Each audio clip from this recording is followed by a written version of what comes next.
বাংলাদেশ সেনাবাহিনী আমাদের দেশের জন্য একটা গর্বের বিষয়।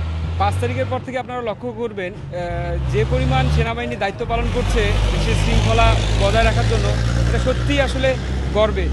তারা ঈদ উপলক্ষে যে নিজেদের পরিবারকে সময় দেবে, সেই সময়টা না দিয়ে তারা দেশের মানুষের জন্য, দেশের স্বার্থে, রাষ্ট্রের স্বার্থে শুধুমাত্র শৃঙ্খলা বজায় রাখার জন্য তারা যে অবদানটুকু রাখছে সেটা সারা বিশ্বে বিরল বলা যায়।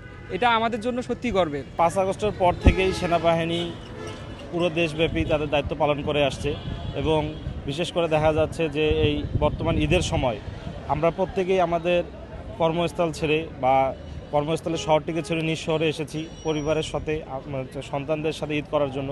কিন্তু তারা শুধু আজকে থেকে নয়, বহুদিন থেকেই তারা রাস্তায় আছেন, তারা তাদের দায়িত্ব পালন করে আসছেন। তারা তাদের আত্মীয় স্বজন, তাদের সন্তান, এমনকি তাদের সন্তানকে ছেড়েও তারা ঈদ পালন করছেন আজকে আমাদের মাঝে।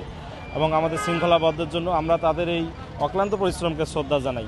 বউ বাচ্চা সব ছেড়ে আমাদের সহযোগিতা করতেছে, এটা এদেরকে ধন্যবাদ জানাই যে আমাদের অনেক উপকারে আসতেছে সেনাবাহিনী।